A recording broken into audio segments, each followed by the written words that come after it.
back about a year ago, before we went into distance learning, Edwin and I were having conversations about starting a garden club at Odyssey. And then we went into distance learning and said, well, do we want to keep doing this? And Edwin said, of course, we want to keep doing this. So he moved forward with it, got this club established. And 3 of the scholars who are with us today are going to be sharing their experience of starting a home garden in the time of quarantine. And speaking about, from my perspective, like some of the really truly the magic that they've been able to do, like in their living rooms and in their bedrooms. And I found it incredibly inspirational.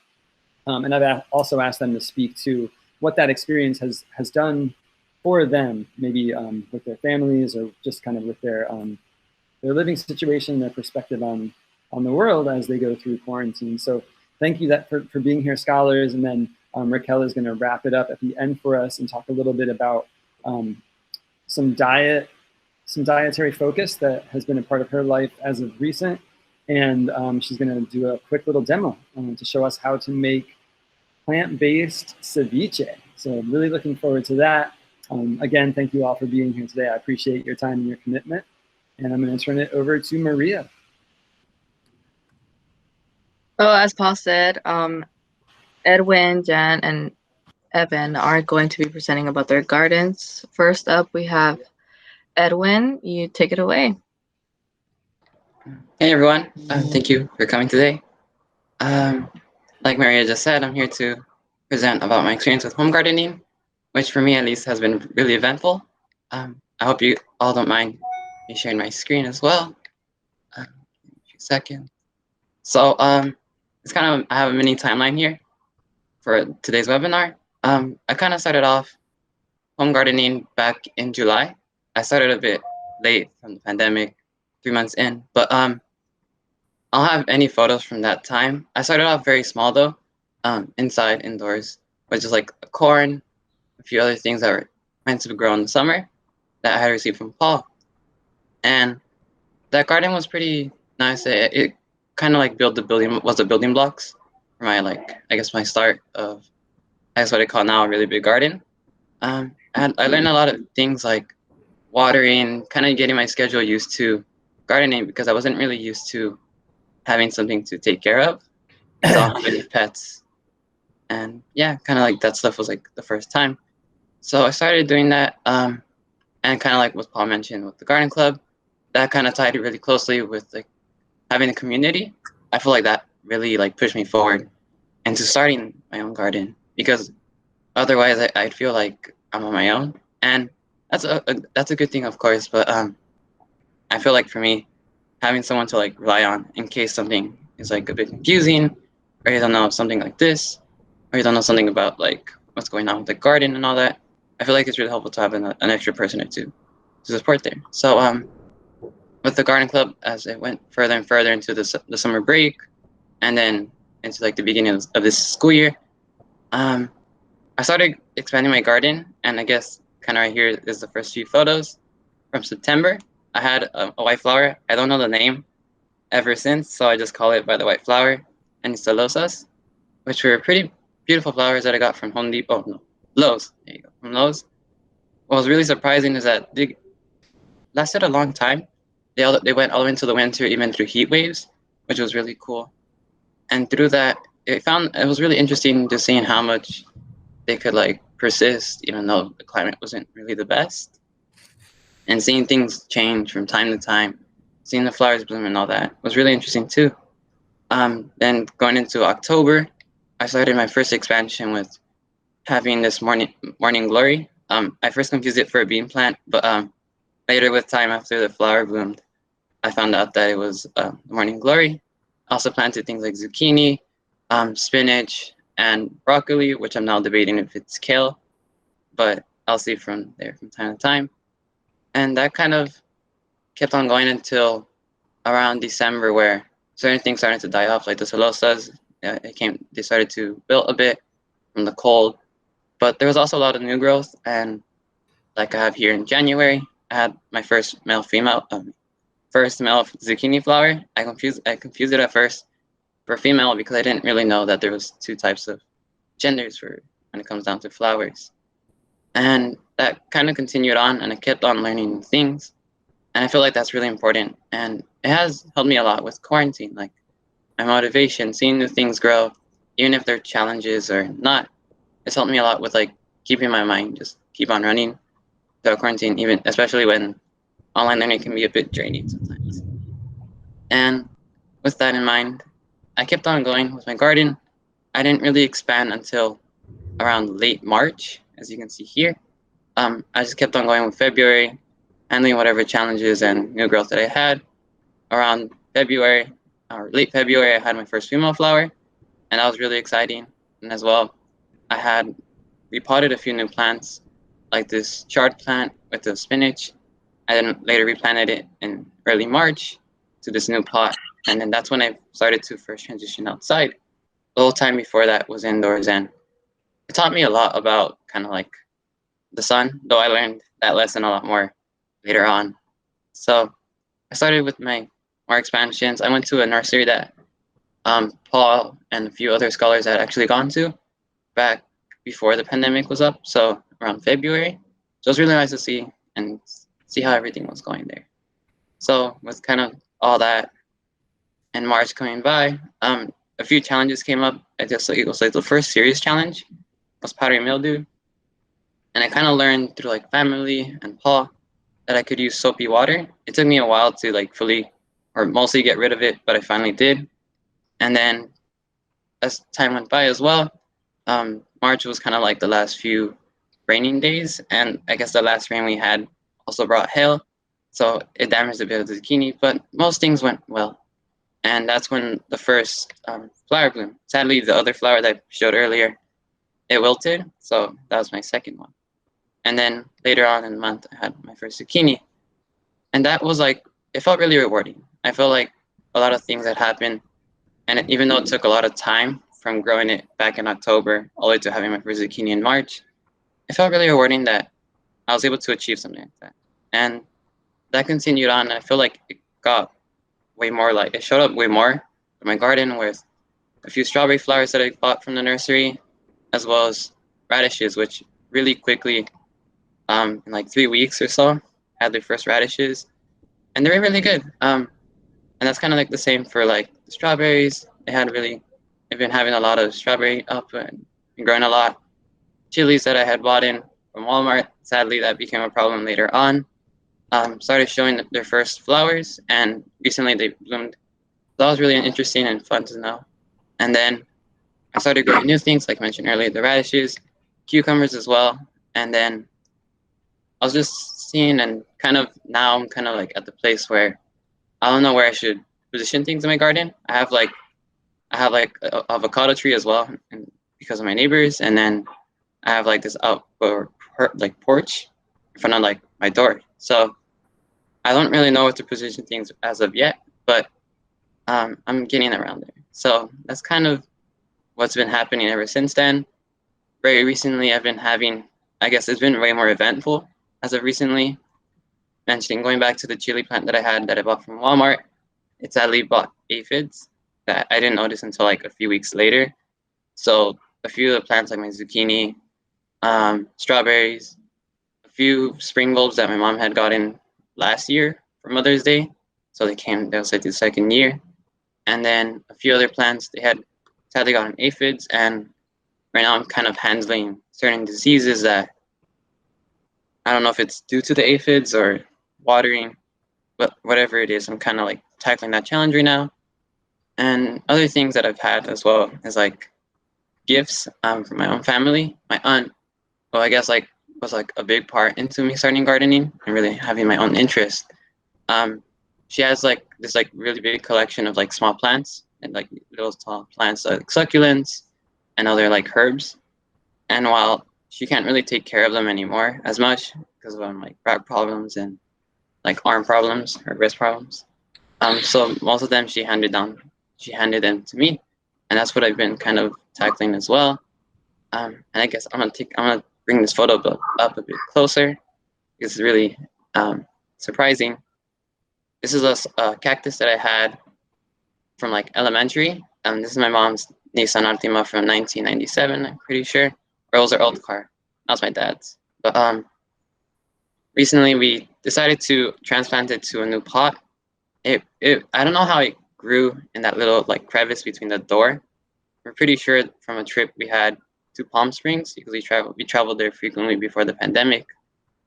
We probably most likely got it there, or it somehow got there to that little patch of dirt that it had. And it's been doing pretty good overall. But yeah, and this is kind of recent photos. This is actually yesterday. This is one part, or right here you can see the succulents that my aunt gave me, and then other plants that have been growing, mint, celery. I don't know how to handle them too much, but I have been harvesting them when I can. And this is another photo. This is kind of a little quarantine for the plants that got aphids, but they're handling it pretty well. And this is my final spot, which is the sunny spot, with tomato plants, cucumbers, certain flowers that I also don't know. That's a common thing I have, not knowing things, and a few chili plants. So yeah, and it connects a lot with my own family. My dad, he grew up in El Salvador, and many things like tomato plants and chilies, he grew them up. He grew them in the field that he was born in with my dad and all that, or my grandfather, pardon. And that kind of has like, every so often we go outside, he'll like read off like a story, usually the same one all the time, but they're nice to hear and all that. So I kind of like, it's nice to know that he is kind of going through the same experience I had, or I'm going through the same experience he had back when he was young. So yeah, kind of like I mentioned earlier, I feel like the best way to really start gardening is through community, to have like that support. And I feel like that is the way I would recommend to like close friends of mine that have like maybe like want to start gardening, or even peers that are like tempted or not. I'd feel like that is like the best way to start. And it's also nice to like, you kind of you're able to socialize a lot more with those who do. So yeah, that's kind of it for my timeline. Well, I really like how you showcase this, but does anybody have any questions for Edwin? I got a question. Go ahead. That was great. Thank you. Would you think about doing this as for all the schools that are involved in BPLiving, to do some kind of everybody growing what they want to grow, or growing the same things, or something like that for next year? I would recommend it a lot. It's been really helpful at home with like my dad. He has like cholesterol and kind of like those like problems related to like fatty foods. So I feel like I've been able to like support him a lot with like providing herbs and vegetables that you can put in like green shakes, which has been really helpful for him. And as well, kind of like, it feels really rewarding. Like if it like on a hard day that I have after being tired from like online learning, going outside and seeing the new things that are changing, as well my neighbor's dog likes to hang around in my garden. Having all that together has been really helpful for me, and I would recommend it for other schools. So yeah. Yeah. So my question is, would you think about leading something like that for other schools? Yeah, I kind of have that position. Of course, Paul is mainly the big leader when it comes to the garden club, but I would lead like that, a small activity or two when it comes to the gardening. Maybe like the beginning, like germination, and maybe like certain requirements for certain plants. I feel like that would be really helpful for someone who wants to start. Great. How many people in your gardening club at school? We have a small number. It's like 4 or 5 people, and then me, Paul. But there has been like people that like come in just to like say hi and so on and so forth. They share their own experiences, and then they go along with their day. So it's been a few handful. Edwin, I'm fascinated by, hi everyone, hello. I'm fascinated by the cactus that you found in that door. Can you show us that picture again? Yes, give me a second. I wasn't sure what I was looking at. Yeah, this one, right? Where is it? It's right here. See it. I started right there, and I think if I move this, it'd probably help a bit more to see where it started. And how did you notice that, and what made you want to, can you tell us a story of how did you notice it and what made you decide to replant? I noticed it around middle school. It's been there for a really long time, like I mentioned earlier. I'm pretty sure I surprised my mom when I mentioned it to her, and I think she thought it was a snake at first. It was really funny. And then very recently with the plants or the succulents that my aunt had given me, since she can't really take care of them anymore, I decided to also transplant that. I had forgotten about it for a year or two, and the last time I remember seeing it was around here, so halfway. So it did grow a lot with quarantine and all that. And what really surprises me is like, it doesn't get water. It's like probably like an ounce of dirt, like a spoonful. It's really surprising. But yeah, that's how I kind of decided to transplant it and all that. That's like the perfectly shaped and the perfect plant for those conditions. It's so incredible. Yeah. I'm also really impressed that you saw it, and I'm wondering how do you see plants differently than you used to before? Good question. I guess the difference now is kind of time. I guess I see my garden a lot more. I have it outside my door, like just a few steps, and I have it. From like Odyssey and even before, and I kind of like with Odyssey, I'd see it kind of weekly, or I guess Mondays and Fridays for me. So there was like that 3-4 days time span. So you miss a lot of growth and changes. You also I've had like a mini environment. I had ladybugs yesterday, and I guess like the aphids, which isn't a good part of the environment, but they're still there. So I guess I see it plays like an important role with like the environment and kind of like the ecosystems. I feel like I've started something really important for my family. It kind of connects back to their own experiences. Does anyone have any more questions? If there's no more questions for Edwin, I'd like to pass the mic over to Evan. Take it away. Howdy, howdy. I'm Evan, and I'm also part of the garden club. I will now be switching my camera to the one on my phone so I can show you. Oops, sorry, I don't know how to use the Google Meet on the phone. It's my first time. Well, anyways, I would like to start. So I kind of built a garden in my front yard. There's like this, actually let me go outside and show you the little patch of land before I show you the instructions. So, this is basically the garden I kind of built, and this patch of land was, I think, around 3.5 feet times 9. I remember when we were going to buy the planks, which are specifically redwood because they're water resistant, meaning they can last longer and they don't rot. I remember they only gave the planks for like 6 feet, so I could only make it 6 feet long because it would be kind of impossible to add like a plank to the piece of to the already existing piece of plank. I'm sorry, the Google Meets thing, it keeps on freezing. Like I was saying, it's difficult to add to the already existing plank because it won't be as strong, it'll be very weak. And so I had to make it 6 feet by 3 feet to make it fit. And I liked how it turned out. It works pretty good. Sorry, it keeps freezing. Well, anyways, this is how the plans worked. I remember I had to kind of draw it out, how tall it would be, had to check all the spacing requirements. Usually the seeds I was growing, which are herbs like rosemary, basil, parsley, chives, oregano, basically all the herbs require a 9 by 9 spacing. So I tried to like plat all the pieces of land, and all these little dots you see right here are all the spacings apart. Obviously, I found out that I could fit more dots because sometimes the plants can be they can be squished together a little bit, as long as you don't like harm their, I guess, environment too much. And that's pretty much how I got the setup. Building it was kind of difficult because I had to make sure the planks were sturdy enough to support each other and that they wouldn't fall apart.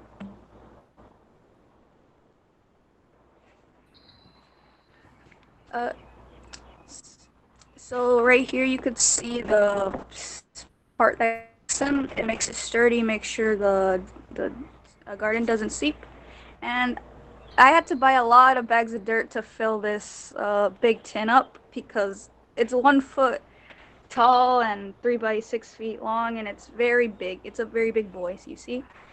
And so I remember the most difficult part of this was kind of choosing the seeds, because if I would like to grow like kale and onions and things like that, but then I realized they're annuals. Annuals mean they only grow once, and then you grow them, you eat them, and they're done. But I kind of annual, it could keep growing, and a herb is a good example because it keeps growing, and you could just like pick the little leaves off. So most of my garden is just herbs, and I kind of just got the packets, I think, from Home Depot, and I use them to categorize where the seeds are. I just kind of put tape around them so the water wouldn't damage it. And on the back it says all their needs. Pretty handy. Right here, some of the seeds started growing. I have jalapeno seeds growing right here. And in this section, I put some compost or some like scraps from food there in this little section.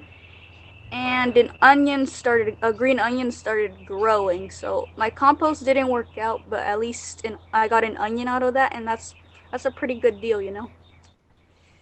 And that's so far what I have for my garden.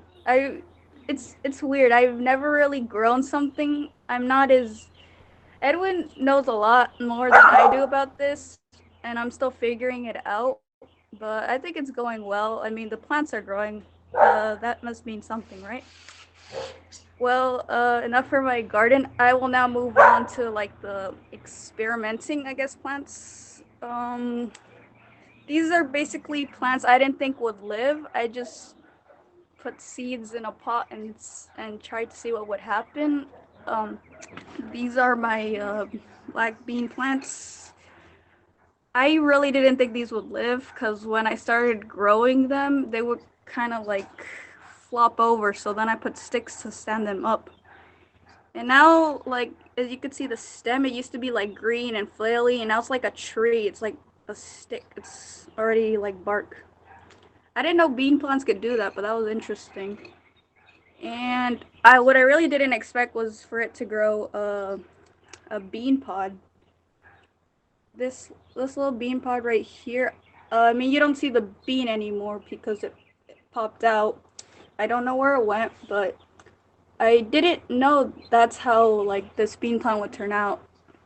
It was cool seeing like something grow for once, and the process it took. Like, you always learn new things about your plant sometimes. Okay, so this is the basil plant. I also didn't think would grow.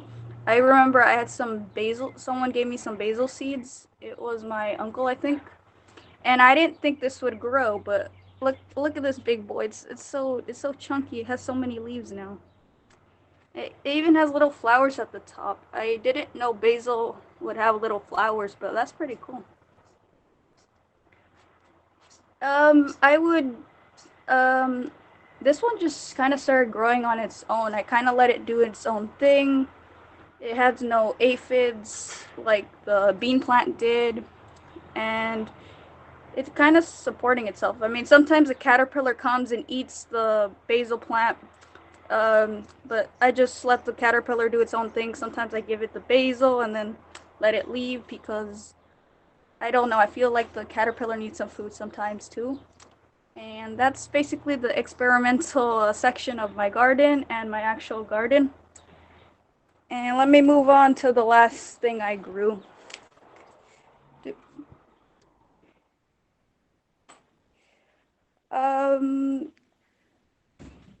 I also grew one thing indoors, which was clovers. My mom gave me these strawberry clovers, and I didn't have a pot for them. So I kind of just grew them in these little glass cups.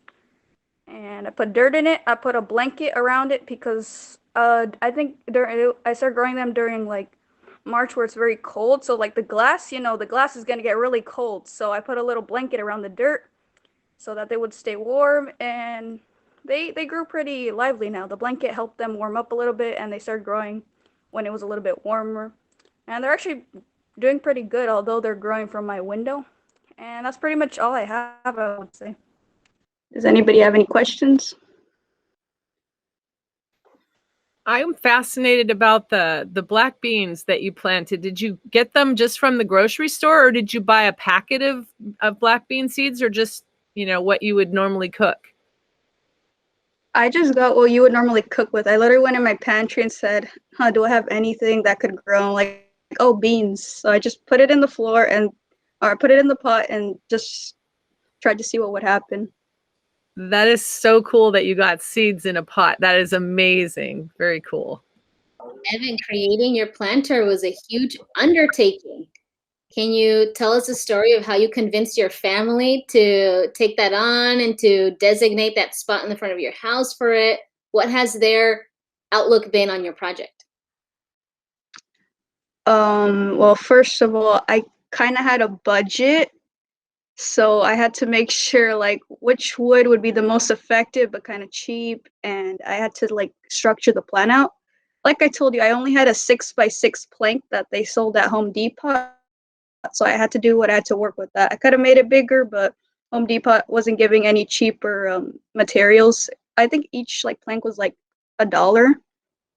So it was pretty good that they gave it to us. And I remember like building a structure that was sturdy and both like efficient for the plant, because I didn't want to like, you know, take up too much wood and like put too much wood inside it to like, which could be useful for the plants. I could put more dirt. So like I told you, I just put like, it's like a square, but you know, 2 planks like this isn't gonna be too sturdy, right? So I put like a little triangle that connects them, and that makes it sturdy. It involved a little bit of, I guess, engineering for that. Not really, but yeah. If there's no more questions for Evan, I would like to move on to Jan's part of the presentation. Take it away. Okay. Hi, my name's Shan, and I'm also part of this club we have at school, and I'd like to present this little slideshow I made for like my own guidance through everything. So, could you guys see this? Looks good, John. Yeah. Okay. Well, yeah, like I said, this is gardening, my story, and what I'd want to go over a bit of who I am and correlations with my family and gardening and gardening, what I'm growing, a tour for my outside garden, and what this does for me, I guess, mentally, like relaxing, what it's been during quarantine and how it interests me in general. So, like I said, with family connections, both my parents came with backgrounds with gardening and planting due to their backgrounds. They came from Mexico and Costa Rica with big families that weren't the wealthiest, so they had to make do with what they had. So when I had started showing this interest with planting, they were really interested and with me on it. Like sometimes it makes me happy seeing my own dad, who works up to 22-hour days on the road, still come home and like help me out with my own garden, or I see him in the garden myself, which is really cool. Or just some family passed down through my mom or my grandma, plants that are passed down to me that just hold more value, I guess, because they were given to me by loved ones. And exactly what I'm growing, I have indoor plants and a garden outside. So inside, they're in my room next to my window, and I have from an orchid to some Venus flytraps, because I kind of just want to grow fun stuff inside that give my room basically like a bit more of an atmosphere. Um, I'd put anything in a room, and another thing I'd recently had put that goes along with that whole fun aspect, I guess, was I guess a terrarium with ladybugs. So I had put in I had gotten rid of some dirt on some plants that were infested with gnats and aphids. So what I did with that dirt was put it in with the ladybugs, because the ladybugs eat them anyway. So I keep the dirt moist all the time, because that's how the pests like them, but it's controlled because of the ladybugs. So I thought that was pretty cool, and I kind of liked how that came out. And outdoor. I grow mainly vegetables for my own benefit, like eating, making food with my family with it. It's pretty simple stuff that I'll show you in a bit. And outside, I also have a cactus that I got from my grandma and an arrowhead plant that isn't doing so well, but also passed down from my grandma. And like I said, this has they're not like worth any more than my other plants, but I like to keep them even safer, I guess, because they were given to me by people who I love and basically my family. And this is what I have inside. I don't know the names of a lot of the plants that I have because they're really specific and hard to find, but they're like these two on top were like viney plants that have grown really big for like less than a year, but it's a plant my mom has had for maybe 5 years. So it's kind of just a plant that keeps growing and we kind of move it along the house. The orchid I was talking about, my mom also got me. I leave it in water there as well. And on the picture on the right side, I have a small bonsai tree I take care of, or try to at least. In the back, it's a, a little plant called the ponytail palm tree, and it's also just a really cool looking and easy to take care of plant. And then, um, like I had said, my Venus flytraps that I take care of as well. And what I forgot to put them in the picture, but the little ladybug thing I had said. So it's just plants that give the room a bit more of a cool looking part, I guess, because I like my own plants. And I'm gonna join through my phone really quick to show you my garden outside. So Does anybody have any questions? I think something went wrong. I tried going through my phone, but um I don't know what had happened. I can try to join again, but I guess I can try to do this. Um it's the garden I have outside. So it's also just a garden bed similar to the one we made at school, like a 4 by 4 feet garden with like tomatoes in the background in the back, the cactus I was talking about from my grandma, the arrowhead as well back there that kind of started dying, or I don't know. I transplanted it because the dirt was also infested. I have a lot of spinach right here that started flowering, I think, and as well as some really small peppers that started sprouting right here. I have um, one lettuce growing because I tell like our garden club a lot how I'd work like really hard one day and then my dog would come in and kind of mess everything up, and I kind of had to get like, I guess, that drive to do it again because it takes a long time to level out the dirt again and replant everything. And it was kind of unfortunate because I had done it in the same day my dog came in and kind of undug everything. That's why, like back here, the dirt is really uneven because she just digs holes in here. I also have some other more grown pepper plants, like these two. This small one too. I have two strawberry plants that have nice leaves and are starting to form strawberries again. I don't know if you can see them right here. And I have a potato that I also had planted. Um, I just had a picture of how it looked like a month ago because it was just a potato in a cup of water with some toothpicks, and then I had moved it back here, and this it grows really quickly. I mean, to say that this was like in a month is kind of an understatement. It probably grew even more, and um, yeah, that's pretty much what I have. Um, um, I also wanted to talk a bit on what gardening has done for me. So it's not only giving me like food and a hobby, but it's a healthy hobby during quarantine, which is like pretty stressful for some people.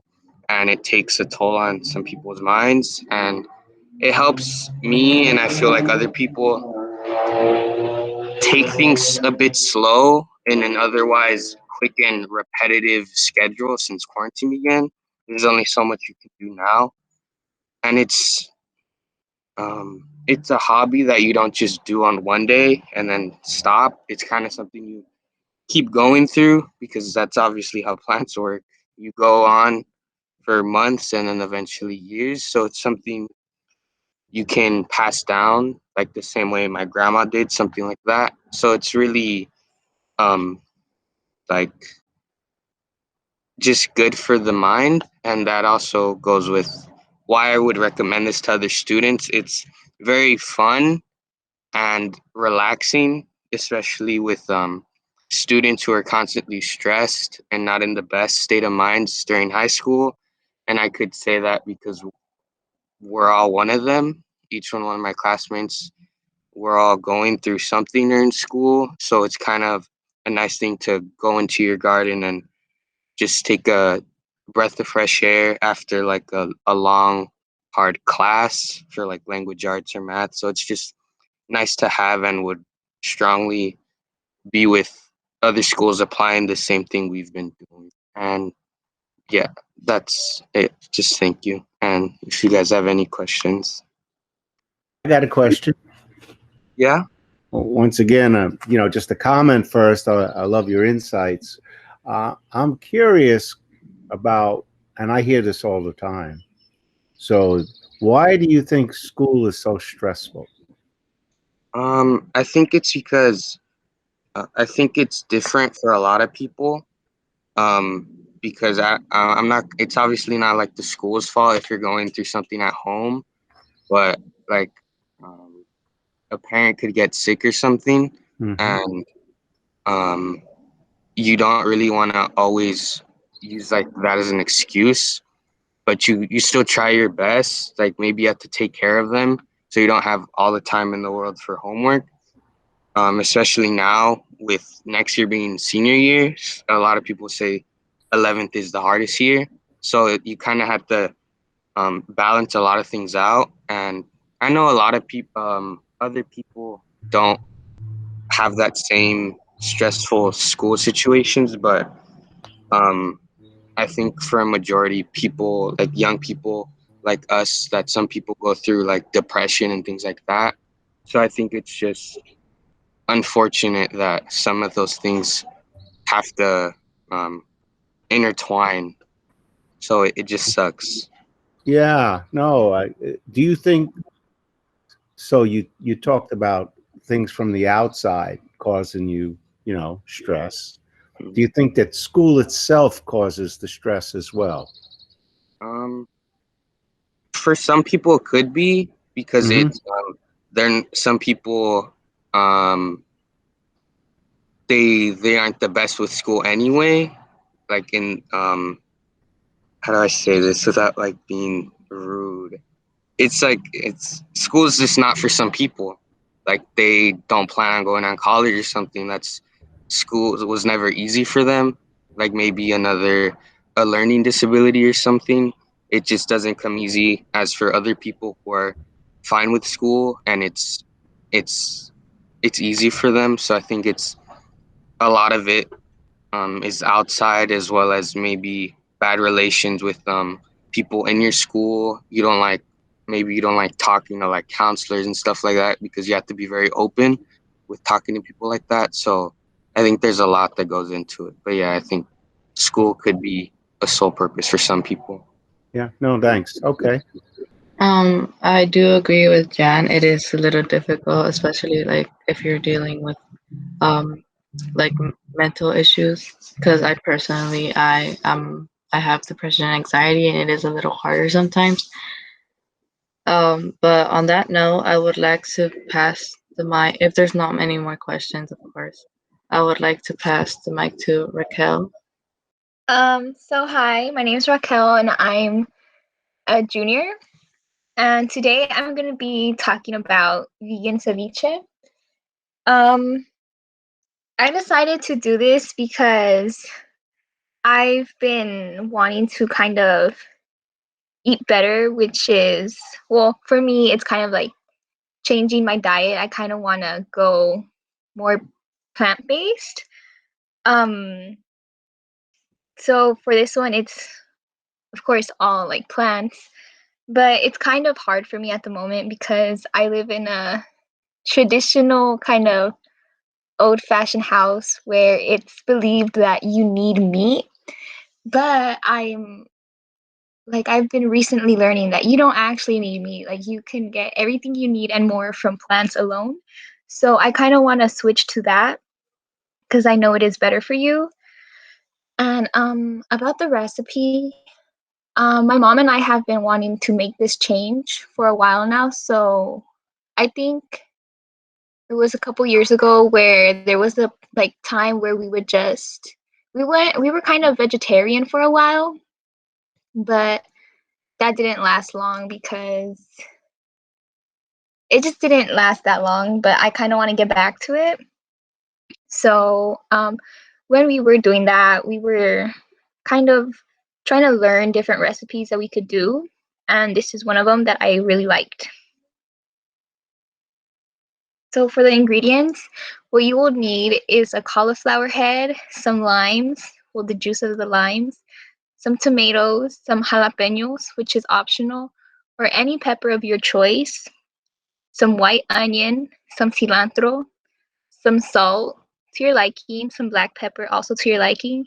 And something that's very important for this recipe and to keep in mind is that there's no exact measurement. It's kind of you do the recipe as you want it or what tastes good to you. That's what I really like about this recipe. That it's not like you can make it exactly how you want it. And for the video. Hi everyone, so today we're going to be making some vegan ceviche. So let's get started. So right here I have a little bit of cauliflower. I like some of the pieces a little bit bigger since I do like mine a little bit more chunky, not so small. We have some onion, I don't know if as you can see. We have some tomato. Right here we have some cilantro and some chile. Can you see it? Right there. We have half a lemon, some black pepper, and some pink Himalayan salt. So that's about all you will need.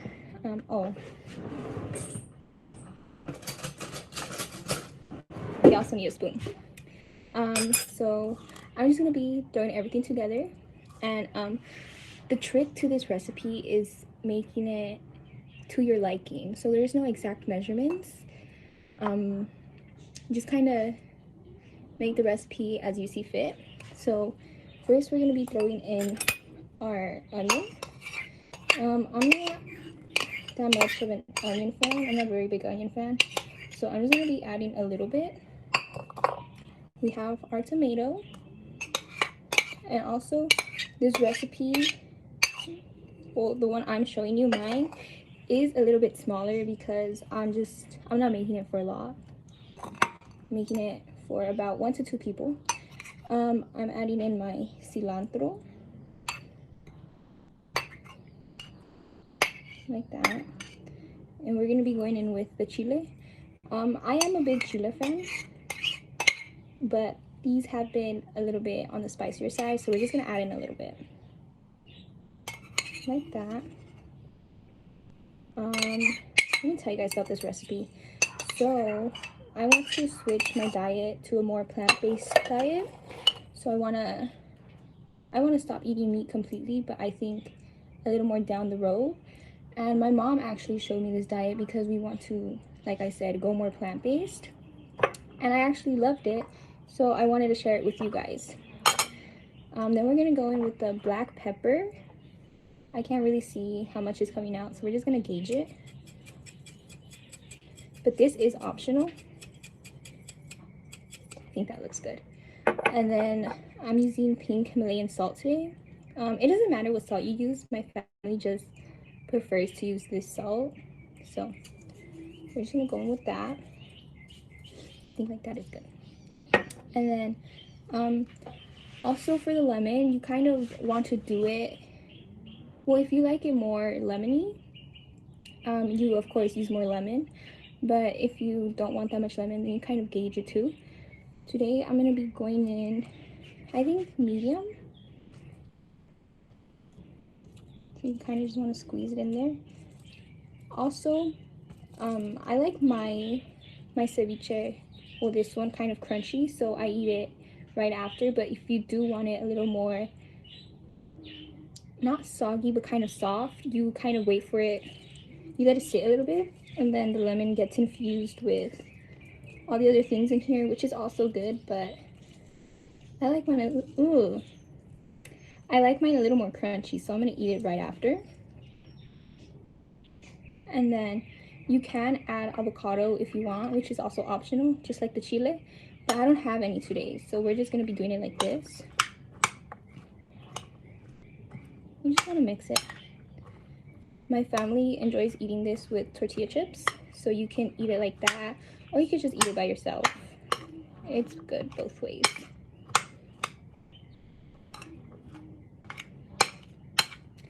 And what I love about this recipe is it's really easy to do, and it's also really good. Both flavor and good for you. You kind of just mix it like this. And it also does look like the real ceviche, so that's a little fun. I think that's a little funny. It's just crazy how like plants and animals look exactly the same when like you're cooking them. But this is it right here. And yeah, as you can see, all the really nice pops of color, which I enjoy. But yeah, so this is how you make vegan ceviche. Does anyone have any questions? I have a comment. I really liked what you did there, trying to make something that's very popular into something that is more plant-based, or at least teach us, because I'm pretty sure it's out there, but not a lot of us know it. I'm definitely going to tell my parents about this because they do make a lot of ceviche. And yeah, thank you for sharing, Raquel. Thank you. Mm, well, if there's nothing more, Elliot, do you have any announcements you would like to make? Always. So this was great. First of all, thanks so much. We're going to post a lot of it on our website, BPLiving, and I was tweeting out some stuff as we were doing this and got some responses from a broader audience, and they started tweeting it out and their likes for it. We're getting ready for Big Bang, and I believe that the students from BPLiving, you all should be participating and driving the conversation with adults whose habits may not be as good as yours and whose stress levels may be higher than yours. Maybe they should take up some gardening. I think that they should. And it was a very motivating webinar. Everyone gets better and better. So thanks to all the folks at Odyssey. So yes, the next piece is to really start planning for Big Bang and start taking what you're doing out to all of our 200 schools and beyond. This is really, really important work, and I'm glad that it got so many of you through COVID and supporting your families with gardens and growing stuff and eating. So those are my comments, and I'll be in touch about Big Bang and leadership, which is going to be in San Diego, and it's going to be live. So we'll get some of you there for sure in January, this coming January. So that's it from me. Anybody else have comments or things to say? It's a quiet group. Yeah, thank you so much. I was so impressed. And I make cauliflower tacos all the time, but never ceviche. I'm so excited. And you guys are just amazing. Thank you. I'm super inspired to go check out my backyard garden, which has been neglected. So I'm going to probably connect with some of you for some tips for my cilantro that has not been growing. Great job, everyone. So exciting. Glad to see you're still having fun gardening. All right. Well, thank you all so much for being here. Thank you, Odyssey Scholars. We're continuously inspired by you.